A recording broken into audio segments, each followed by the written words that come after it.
نبی صلی اللہ علیہ وسلم نے فرمایا کہ دو لوگ ایسے ہیں جن کو دیکھ کے رشک آنا چاہیے.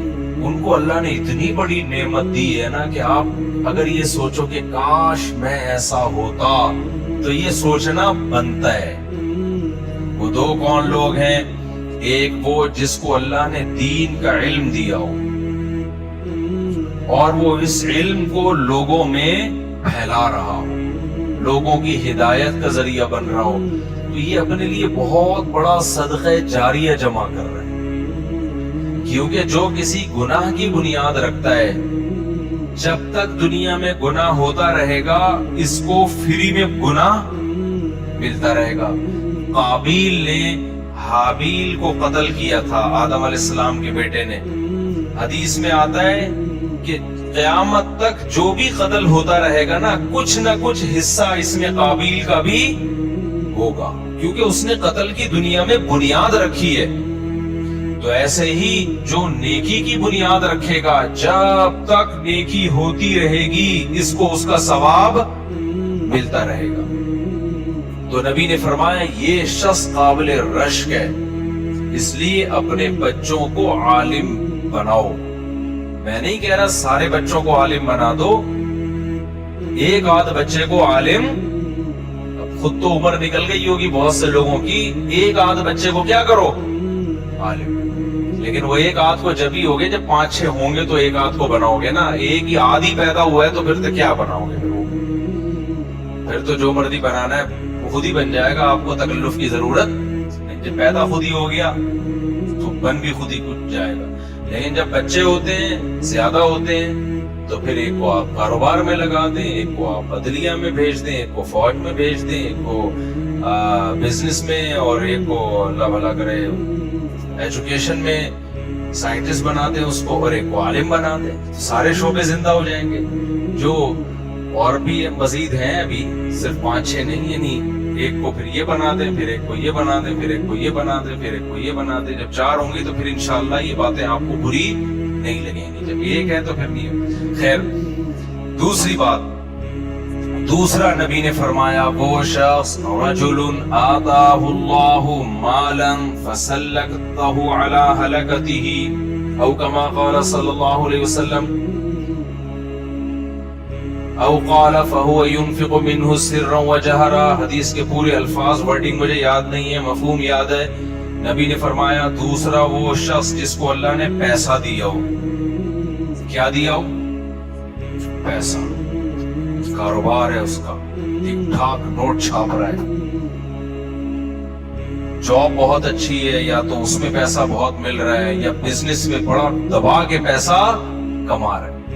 آپ کہیں گے اچھا آ گیا نا پیسے والا بھی اس میں. وہی فرمایا اتنا پیسہ دیا اور وہ اس سے دن رات خیر کے کاموں میں خرچ کرتا ہے, رشتہ داروں کو کھلا رہا ہے, ان کی دعائیں لے رہا ہے, ماں باپ کو کھلا رہا ہے, ان کی دعائیں لے رہا ہے, بہن بھائیوں پہ خرچ کر رہا ہے, ان کی دعائیں لے رہا ہے, غریبوں پہ خرچ کر کے ان کی دعائیں بول لو نا لے رہا ہے, دینی مدرسوں پہ خرچ کرتا ہے.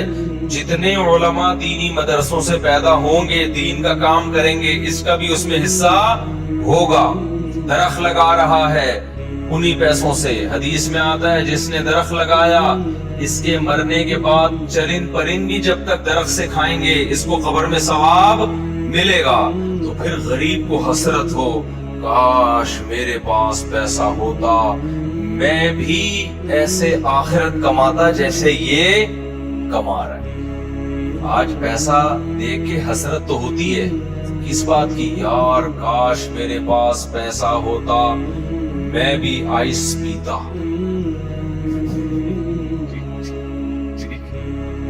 کاش میرے پاس بھی پیسہ ہوتا, گٹکے سے جان چھوٹتی اور ہیروئن کے انجیکشن تو مہنگے ملتے ہیں نا وہ لگاتے. کاش میرے پاس بھی پیسہ ہوتا, پان اور نسوار سے جان چھوٹتی اور ڈائریکٹ پیتا. کاش میرے پاس پیسہ ہوتا, لینڈ کروزر میں گھومتا. کاش میرے پاس پیسہ ہوتا, خوبصورت لوکیشن پہ 1000 گز کا بنگلہ ہوتا. ایک صاحب نے مجھے کہا یار میں غریب تھا, مجھے اتنی حسرت ہوتی تھی, میں جب مالداروں کو دیکھتا تھا نا ان کی بزنس کی باتیں, 1 کروڑ کا تو یہ فائل پکڑ لے, 2 کروڑ کی ادھر پہنا دے. یار میں ایسا افسوس, یار ہم جب بیچ رہے ہوتے ہیں 50 روپے کی یہ چینی خرید لے, 55 روپے کی بیچ دے. یار میں ایسا حسرت میں آتا تھا یار. تو حسرت ہو اس بات کی نہیں کہ کروڑوں کی فائلوں سے کھیل رہا ہے, اس کی یار جو کروڑوں کی فائلوں سے کھیل رہا ہے تو وہ خیر کے کاموں میں خرچ بھی بہت کر رہا ہے, حج بھی کر رہا ہے, عمرے بھی کر رہا ہے, اللہ کے گھر کی زیارت بھی کر رہا ہے. تو پیسہ ہونا کوئی کمال نہیں ہے, پیسہ جب قابل رشک ہے, جب وہ خیر کے کاموں میں خرچ ہو رہا ہے. نہیں ہو رہا تو صرف عیاشی میں لگ رہا ہے. تو بھائی پھر تو حدیث میں آتا ہے کہ مالدار لوگ جنت میں کم ہوں گے, غریب جنت میں زیادہ. مالدار ہوں گے بھی تھوڑے اور جائیں گے بھی دیر سے جنت میں. غریبوں کو اللہ نا لائن میں پہلے لگائے گا جنت میں. ہر جگہ لائن میں پیسے والا آگے ہوتا ہے کہ نہیں ہوتا؟ ابے بھائی بل جمع کرانے اب تو لوگ آن لائن کرتے ہیں, پہلے جب لائن میں لگے ہوتے تھے نا, بینک مینیجر آتا تھا, وہ دیکھتا تھا یار یہ تو ہمارا جو ہے نا اس کا اکاؤنٹ ہے, ہمارے پاس کروڑ روپے کی ٹرانزیکشن ہوتی ہے, اشارہ کرتا تھا سر آپ ذرا سائڈ پہ آ جائیں. سر آپ کیا کریں؟ رکشے والے ٹیکسی والے پیچھے کھڑے ہوتے تھے, انہیں کوئی نہیں, وہ وہیں پر سائڈ مارتے ہیں, ان پہ روڈ پہ چل رہے ہوتے ہیں, آپ ذرا سائڈ پہ آ جائیں. وہ ایک آدمی جو ہے نا لائن میں لگے ہوئے تھے, بہت سارے لوگ گرمی میں بینک میں بل جمع کرانے کے لیے. اتنے میں کھڑکی کھل نہیں رہی تھی, لوگ تپے ہوئے ہیں غصے میں کہ یار وہ ونڈو کھلے تو ہم بل جمع کرائیں. اتنے میں 3 پیس سوٹ ٹائی میں نا ایک بندہ آیا بیف کے ساتھ. جیسے ہی آگے جانے لگا لوگوں نے پکڑ کے مارا, میں لائن میں لگ تو کم وقت, ہم لوگ بے وقوف ہیں جو گھنٹے سے لائن میں کھڑے ہوئے ہیں, تو آگے جا رہا ہے, وہ کچھ بولنے لگتا سنتے ہی نہیں, پھر وہ آگے جاتا, پھر پکڑ کے لوگ کوڑ دیتے. یہی چل رہا ہے. کافی دیر بعد پتا چلا یہی ہے جو بل جمع کرانے کے لیے کھڑکی کھولے گا. لوگ اتنے تیش میں ہوتے ہیں نا کہ سنتے نہیں ہیں, اسی کو جانے نہیں دے رہے آگے. تو غریب آدمی ہر جگہ پیچھے ہوتا ہے. حدیث میں آتا ہے جنت میں کہاں ہوگا؟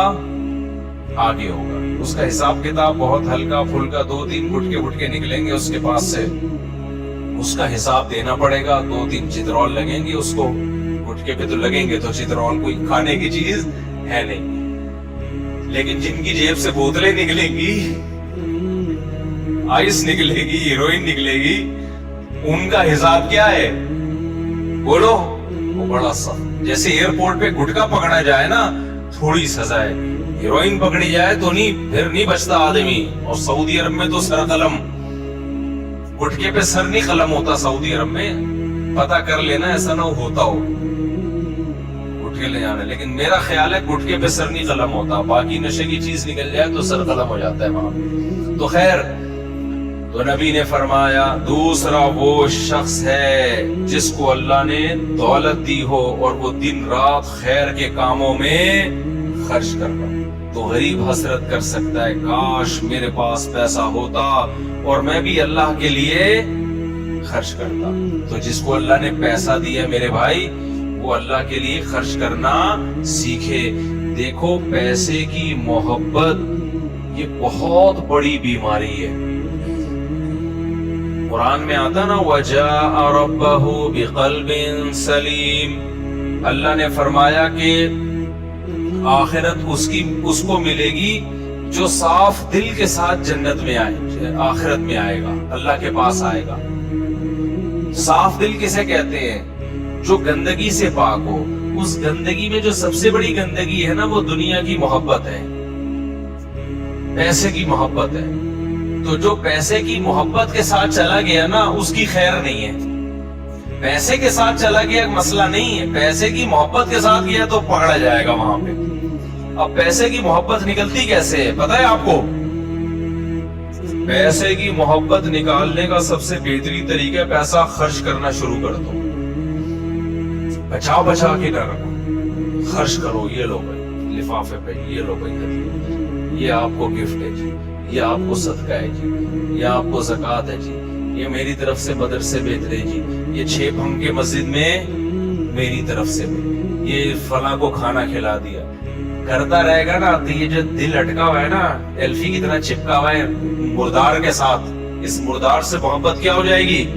کچھ بھی نہیں ہے، یہ مردار ہے، اینٹیں وینٹیں ہیں، بکواس ہے، ڈرامے بازی ہے، مرو گے ختم۔ تو ٹھیک ہے، اپنا لائف اسٹائل بھی اچھا کر لو، بیوی بچوں کا بھی اچھا کر لو، اس کے بعد کچھ بچا بھی لو بچوں کے لیے، مر گئے تو ان کے کام آئے گا، اس کے بعد کیا کرو؟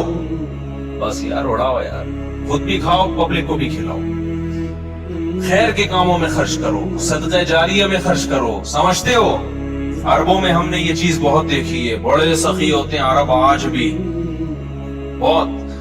ایک سخاوت سیکھنے کا طریقہ یہ بھی ہے کہ کچھ دن عربوں میں سچی مچی کے عربوں میں گزار لو۔ سعودی عرب میں ہر آدمی عرب نہیں ہے، ایسے ایسے لوگوں نے بس چھوڑا بھی زیادہ نہیں جاؤں گا میں آج کل، وہ ویسے بھی آج کل بڑے دیش میں آئے ہیں تو، لیکن جو سچی مچی کے عرب لوگ ہیں نا، کبھی ان میں جا کے رہو تو سخی لوگوں میں رہنے سے بھی انسان میں کیا آتی ہے؟ سخاوت۔ ہمارے ایک ریلیٹیو حج کرنے کے لیے گئے سعودی عرب میں، وہ امریکہ میں بھی رہے ہیں، تو گوروں کی سخاوت بھی دیکھی، جب عربوں میں گئے تو عربوں کی دیکھ کے حیران ہو گئے، انہوں نے کہا یار گورا تو یہ تصور نہیں کر سکتا جو جس طرح کی ان لوگوں میں سخاوت ہے۔ میں بھی عربوں کے ساتھ رہا ہوں، میں نے بھی اپنی آنکھوں سے ان کی سخاوت دیکھی ہے، تو اس لیے میں کہہ رہا ہوں، ایسے ہی سن کے نہیں کہہ رہا، جو دیکھا ہے وہ بتا رہا ہوں۔ عربوں میں ٹھیک ہے بہت برائیاں ہوں گی، لیکن چونکہ اسلام چلا ہے نا وہاں سے، تو کچھ خوبیاں ایسی رہ گئی ہیں جو من حیث القوم دوسری قوموں میں نہیں ہے۔ تو وہاں کیا ہوا کہ وہ ہمارے ریلیٹیو حج کرنے کے کہہ رہے ہیں یار میں حیران ہو گیا، جنرل اسٹور کروڑوں روپے کی مالیت کا سامان اس میں پڑا ہوا، ایک عربی شیخ آیا، اچھا حاجیوں کا رش اس اسٹور میں، عربی شیخ آیا، دکاندار سے پوچھا، کان میں کچھ عربی میں کڑکڑ بات ہوئی، چلا گیا، اور کچھ تھما کے نا اس کو، تو کہتے ہیں میں نے اس سے پوچھا کیا ہوا، اس نے کہا کہ یہ میرے کان میں کہہ کر کے پوچھا کہ یہ ٹوٹل کتنی مالیت کا سامان ہوگا، اس نے بتایا اتنے ہزار، اتنے لاکھ، اتنے کروڑ ریال جو بھی تھا، گڈیاں نکالی، پکڑائی، بولا یہ سارے پیسے میں نے تجھے دے دی، باقی سارا فری میں بانٹ دے۔ کیا کر دے؟ چھوڑو بیٹھے، زیادہ ہو گئی، آپ لوگ برداشت نہیں کر، اتنا انسان سخاوت بیان کرے جتنا انسان بولو برداشت۔ ایسے واقعات آپ سمجھو گے شاید مفتی صاحب دیکھ رہے، تو دیکھی نہیں نا ہم نے سخاوت۔ سخاوت دیکھو گے سخی لوگوں کی تو پھر لگے گا، چونکہ ہم نے تو اپنے بزرگوں میں علماء میں دیکھی ہے الحمدللہ۔ لوگ کہتے ہیں مولوی ایسے ہے، تمہیں مولویوں سے تمہارا واسطہ کہاں پڑا ہے، تم ذرا آؤ ہم تمہیں کچھ مولویوں کے ساتھ بٹھاتے ہیں، پتہ چلے گا وہ سخاوت کے کتنے بڑے دریا ہیں، دنیا سے محبت نہیں کرتے۔